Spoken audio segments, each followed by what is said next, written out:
you, you. And I said, Whoopi, did you just say you? I mean, she was right here. And then she said, get the out of this building. Hold on, sir.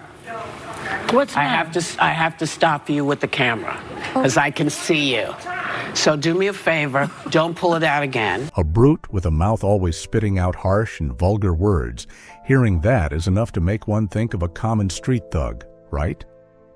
But no, those were beautiful, talented actresses who made the whole world fall silent whenever they appeared. Society taught women to be gentle, to know how to be silent to be loved.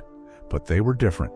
They spoke their minds, cursed honestly, and never apologized for it. They scolded directors when insulted and hit back at reporters who dared to joke about their skin color. The public called them vulgar, rude, but in every action was an unconquerable self-respect. In today's video, we will look at 19 black actresses who were deemed rude by all of Hollywood, the ones who dared to live authentically in a world that only prefers fake kindness. 19. Bessie Smith. When blues music became the voice of wounded souls, Bessie Smith was the fiercest fire igniting the stage. Her husky, powerful vocals brought her to the pinnacle of glory, making her the Empress of the Blues, a pioneer for black female artists. However, what the public discussed more than her talent was her rudeness, insolence, and habit of public swearing, a completely unacceptable behavior for a woman in the society of that time. Bessie was unafraid to challenge anyone who showed disrespect. Her habit of drinking strong liquor, whiskey, right on stage, and frequent swearing was just the start. This rudeness was specifically aimed at mocking audiences and bigots. A person at a recording studio recounted that when a white man threw coins onto the stage, accompanied by racial slurs, Bessie stopped singing. She stepped down, grabbed the man by the collar, and yelled with a husky voice that drowned out the music. "Take your cheap change and shove it down your throat. I sing here because I want to, not because I need to beg for your respect." Her defiant attitude also caused headaches for studio executives at Columbia. They wanted to create a softer image for her to make her easier to control and market. An audio engineer once recalled that when a producer asked Bessie to change her singing style to be more melodious during a recording session, she threw an empty whiskey bottle straight at the studio wall, shouting, "I am the Empress of the Blues. I sing my way. If you don't like it, you can sing it yourself." That violent action was the only way Bessie found to reclaim control over her art and her career. Her defiance and crudeness stemmed from a childhood full of violence, hunger, and humiliation. Bessie understood that being crude was the armor needed to survive in a prejudiced world. She used her audacity to powerfully declare, "Black women also have the right to freedom, the right to rebel, and the right to be equal to white men." Though her career ended tragically, Bessie Smith remains a great figure who used rudeness to assert the right to live. 18. Etta James. In the winter of 1960, when Etta James sang "At Last" in Chicago, the public hailed her as an icon of gentle, romantic love. That husky, emotional voice elevated Etta to the ranks of soul and R&B legends. However, away from the spotlight, Etta was labeled with harsher nicknames by the media. Rude, foul-mouthed, uncontrollable, a volcano ready to erupt. Etta James's rudeness flared up most strongly when she felt disrespected or controlled, and it often targeted colleagues and those in power. She was famous for fighting with her own band.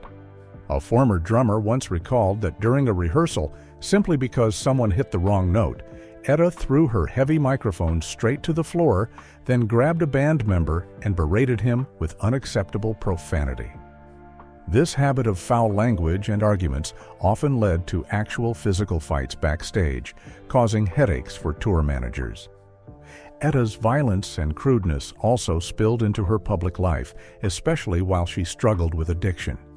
During an interview with Ebony magazine, when the reporter tried to probe too deeply into her abandoned and abused childhood, Etta became enraged, cursed, and overturned the interview table before storming out, declaring that she owed no one any privacy. For Etta, the curses or violent actions were the only way to build a defensive wall against a harsh world and the media's prying eyes. Etta's defiance is seen as a direct reaction to a deeply damaging childhood. Growing up fatherless and abandoned by her drug-addicted mother, she entered the music industry early and was frequently exploited.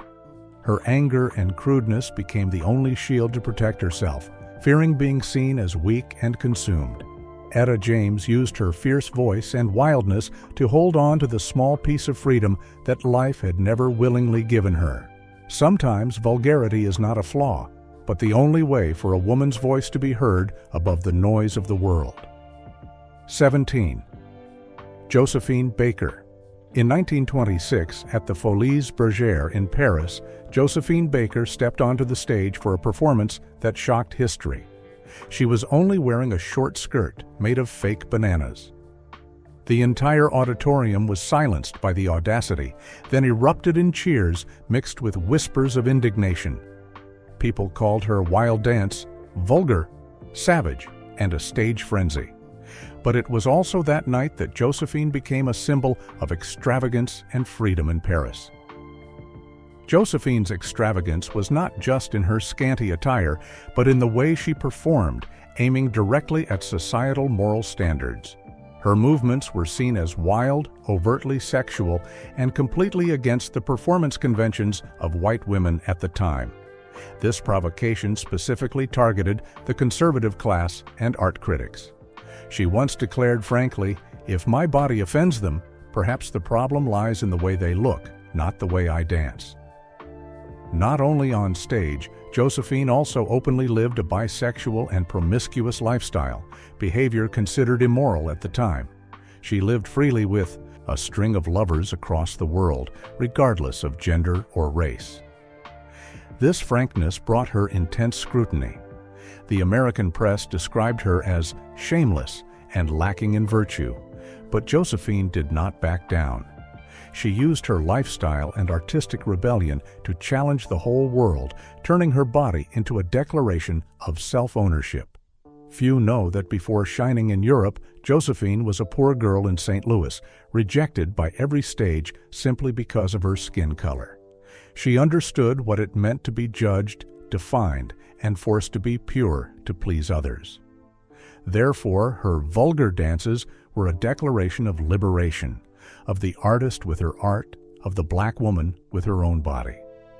Late in life, she smiled and said, "If I had to live again, I would still dance, only I would dance bigger and stronger." 16. Lena Horne. Lena Horne took the stage not only with her smooth voice, but also with a proud and cold demeanor. She didn't need to show off. Just one look could silence the entire room, but that sharp gaze also made Hollywood both respect and wary of her. The press called her too arrogant and speaking as if to lecture. This attitude was deemed unacceptable for a black woman in the entertainment industry during the segregation era. Lena Horne's rudeness was most apparent when she faced power and disrespect in her career. She was famous for refusing to bow down to white directors or producers. A director once recounted an incident during a film shoot. When he suggested she be a little softer, as the script required, Lena simply raised an eyebrow and replied in an icy tone, "I'm here to sing, not to please anyone." In interviews, Lena also did not shy away from questions and was ready to contradict reporters if she felt they were disrespectful or trying to diminish her achievements. When a reporter asked her with a dubious attitude, "Do you think you succeeded because you were a rare face among a cast of white actors?"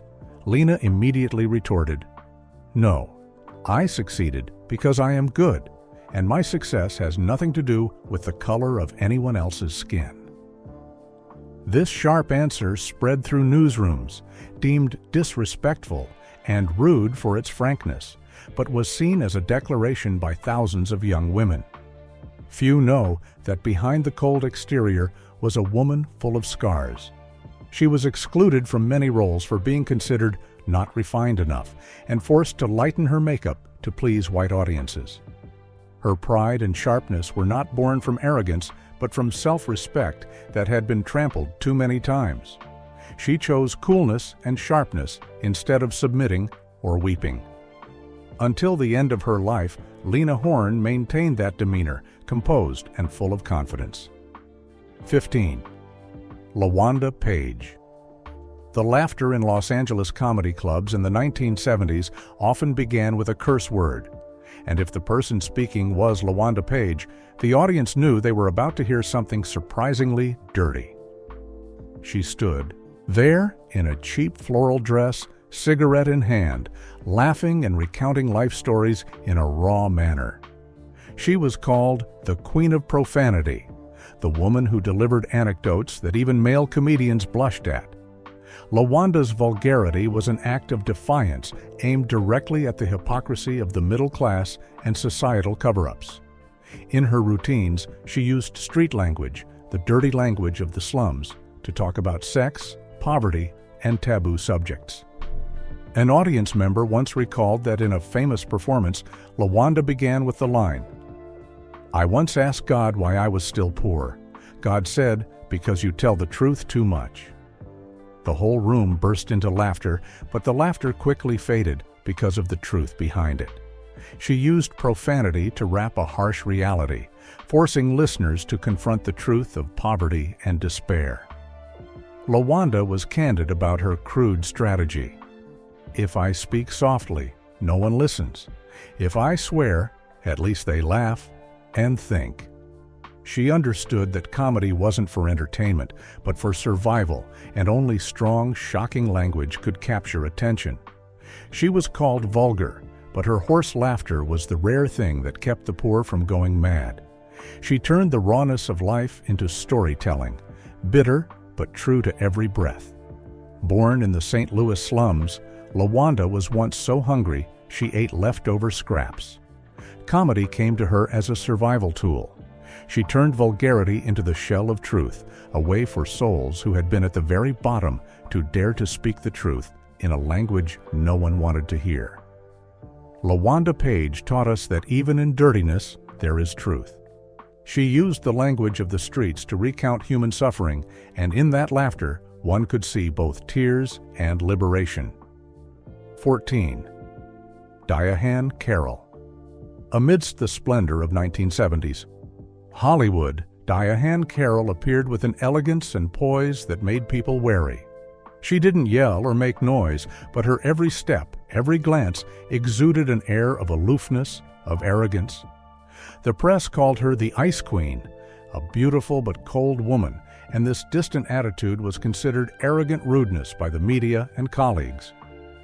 Diahann Carroll always had an uncompromising demeanor and words as sharp as a knife. She refused to please anyone. In interviews, she always maintained complete control. Once, during a televised interview, when the host joked, "You know, a lot of people are afraid of you," she smiled calmly, took a sip of tea, and replied, "If they're afraid of me, it means they've listened to me." This sharp answer immediately silenced the entire studio, deemed an act of public arrogance. Her displeasure was also well known backstage. A colleague once recalled that Carroll would speak directly and without deference if someone was late or deliberately ignored her efforts. She could make an entire room hush with just one look of challenge. This very sharpness and high demand led many to label her arrogant, difficult, and hard to work with. But behind that cold exterior was a woman who knew too well the price of weakness in an industry rife with racial discrimination. Born during a time when black women were given only two choices, beautiful or compliant, Carroll chose a third path, strong and proud. She knew that if she smiled too easily, people wouldn't respect her. If she stayed silent, they would take advantage. Her coldness was not haughtiness, but the armor of someone who had to fight daily to be seen as an equal. Later, Carroll said, "I played a strong woman until I actually became her." The arrogance people attributed to her taught the whole world that sometimes women don't need to be liked. They only need to be respected. 13. Pearl Bailey. While contemporary divas chose to shine in evening gowns and graceful strides, Pearl Bailey made people laugh with her husky voice and incredible wit. She was one of the most versatile artists, but instead of choosing elegance, she chose bluntness and frankness. Her rudeness lay in breaking all stage etiquette, causing critics to frown and call her a disrespectful singer, lacking femininity, and too crude to be considered a lady of the stage. Pearl's habit of joking and her rudeness often targeted unnecessary solemnity and those who valued form over substance. When singing, while other vocalists would nod gently to the audience, she would joke bluntly, "If I bow any lower, my dress will split."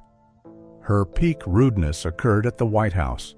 While singing for the president, she made an overly blunt joke, "You're handsomer than I thought." Whether intentional or not, Pearl caused the entire hall to gasp, leading many to believe she compromised her diva demeanor. She resolutely refused to comply with the rigid rules of the entertainment industry. She once said, "I don't act, I'm just myself, and if they don't like it, they can exchange their tickets." This statement was seen as arrogant rudeness. Her bluntness, in reality, was a protective layer. Born into poverty in Virginia, Pearl had witnessed how many women were forced to smile gently, to be soft-spoken to be accepted. She despised that and chose noise, not messiness, but never pretense, as her resistance. In a world demanding perfection from women, Pearl chose to be real.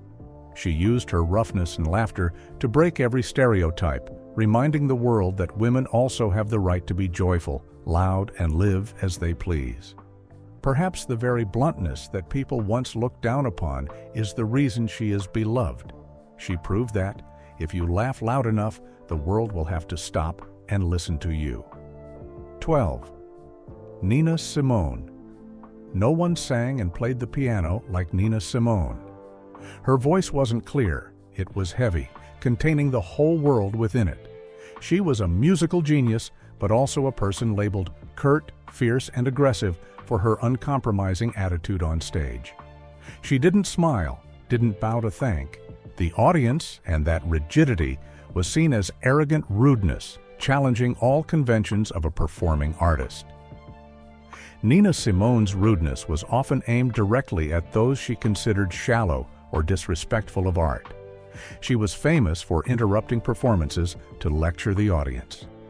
Once, during a performance in New York, an audience member interrupted her mid-song. She stopped playing, looked straight down, and said coldly, "If you're not here to listen, you can leave. I am not a doll. I am a woman singing." The entire hall was silenced by that abruptness. The media wrote that she was difficult, and colleagues said she was unbearable because of her sudden outbursts of rage and sharp words. However, those who sat near Nina's piano understood. Behind those cold eyes was a soul full of injuries. She once dreamed of becoming a classical pianist, but was denied entry to the academy solely because of her skin color. She carried the rage of rejection and racial discrimination in every note. Every time she hammered the piano keys, it was her way of tearing at the anger caged in her chest. People called her the aggressive artist, but in truth, Nina was only being ruthlessly honest with herself and her art. She didn't know how to hide, didn't know how to pretend to be gentle. She once said, "I sing to survive. If I don't sing, I will go mad." Her fits of anger, her bitter words, were not meant to provoke, but were the desperate cries of someone who had been turned away by the world. Nina Simone transformed rage into art, coarseness into melody, leaving the world with a lesson. Some souls can only sing when they stop being afraid. 11. Pam Grier. On screen in the 1970s, no one was like Pam Grier. She entered the frame not in an evening gown, but with a gun in her hand, eyes sharp as knives, and a cold smile. She was the star of the blaxploitation genre, not waiting to be rescued, but taking action herself. The world called her the Queen of Action, but quickly labeled her provocative, violent, masculinized. To many conservatives, Pam Grier was the one who stripped women of their inherent femininity, displaying rudeness in her behavior and demeanor.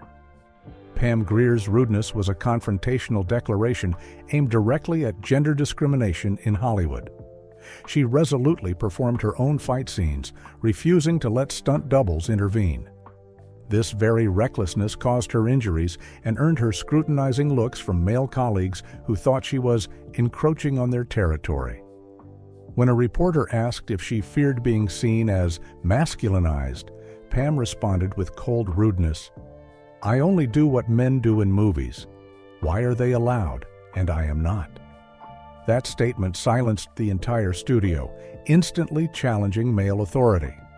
Not only on screen, Pam Grier was also known for her rough and uncompromising attitude backstage, especially when facing discrimination. She once countered a male colleague's ridicule of her style with, "I don't need to look weak to be called a woman." She understood that if she didn't show fierce strength, she would be swallowed by Hollywood. The roughness on screen was merely a reflection of reality, where women had to fight to be heard. Behind the tough exterior was a heart full of pain, having witnessed domestic violence and gender discrimination from a young age. She chose a fierce way of life to survive, transforming aggression into a form of self-respect. Later, she was called the first feminist icon of American cinema. Pam never claimed to be a revolutionary. She only played women who were not afraid to fight, and by doing so, she forced the entire world to redefine the word femininity. 10. Dorothy Dandridge.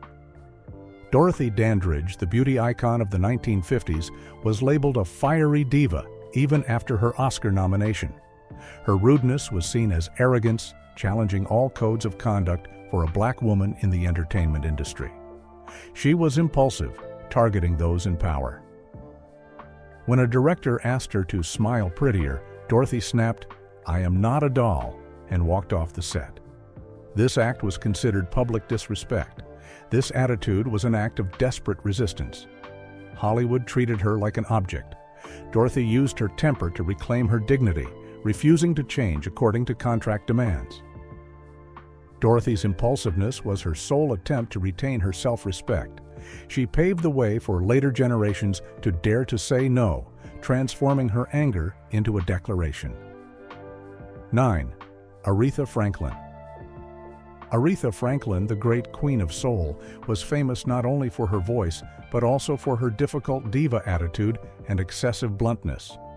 Her rudeness lay in her rigidity, refusing to flatter or mince words in any situation. She targeted those who disrespected her. Reporters confessed that interviewing her was a battle of wits. If an MC misstated her title, Aretha would interrupt coldly, "Did you forget who I am?" She refused to perform if she felt the organizers were being disrespectful. This short temper did not come from arrogance, but from the exhaustion of carrying the weight of fame and prejudice. She demanded fairness, seeing it as her inherent right. Aretha transformed her bluntness into a powerful demeanor. She chose to be authentic, refusing to pretend to be agreeable, and that made her an icon of self-respect. 8. Billie Holiday. Billie Holiday's voice was the tears of the blues, but offstage she was called cruel names: vulgar, addicted, undisciplined. Her rudeness lay in a self-destructive authenticity, never hiding her chaotic personal life. She targeted those who disturbed the stillness. Once, during a performance, a group of drunk patrons were loud.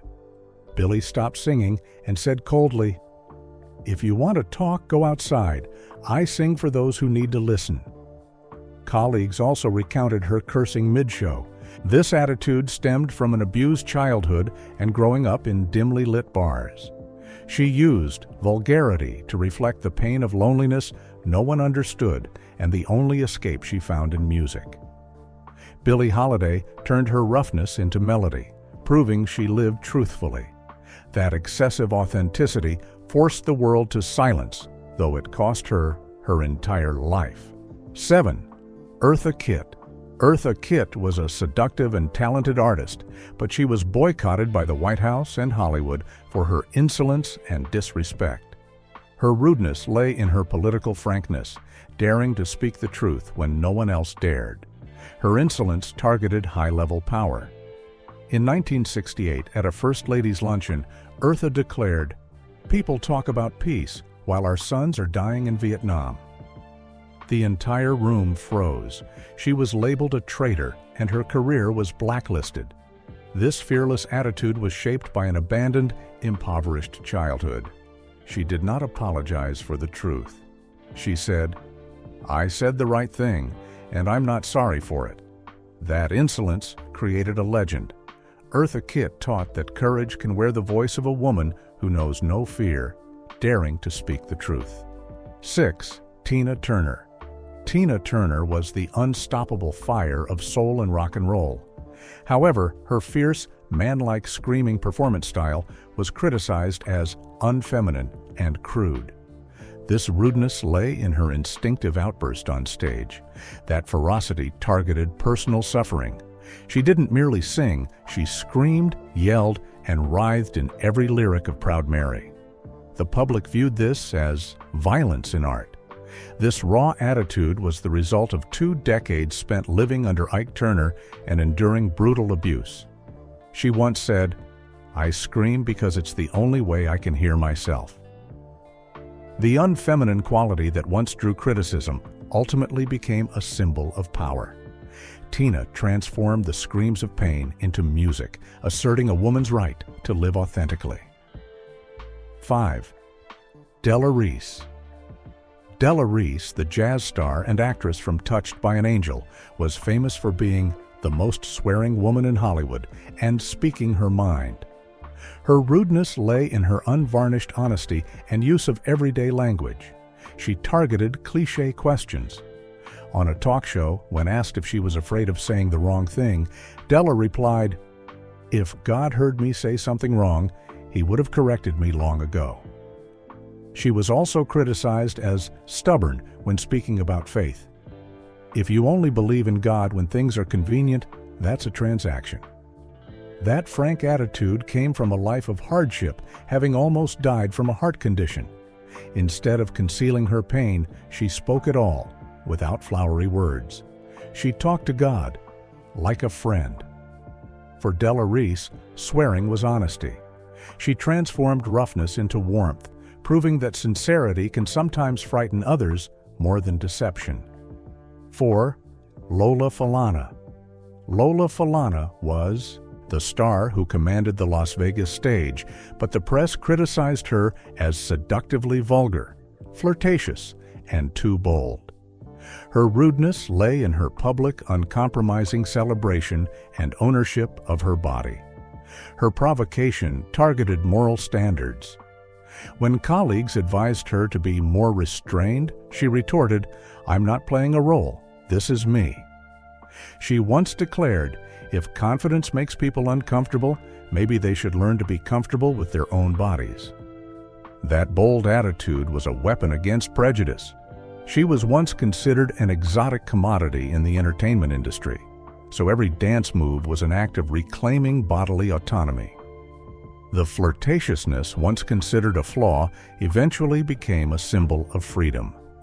Lola Falana paved the way for women to dare to express themselves freely without fear of judgment. 3. Abbey Lincoln.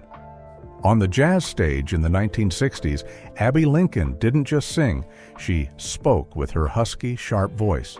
She was called rude, radical, and difficult woman for refusing to adhere to stage conventions. Her rudeness targeted the media's trivialization of art.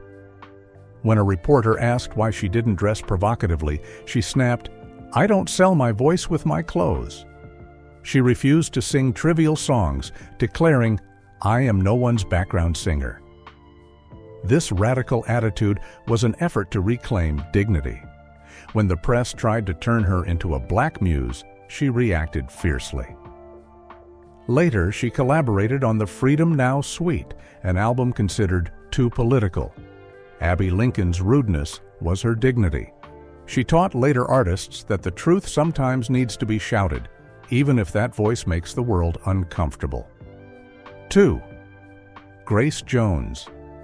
Grace Jones stepped onto the stage in metallic outfits with a shaved head, labeled by the press as bizarre, crude, and half-man, half-woman.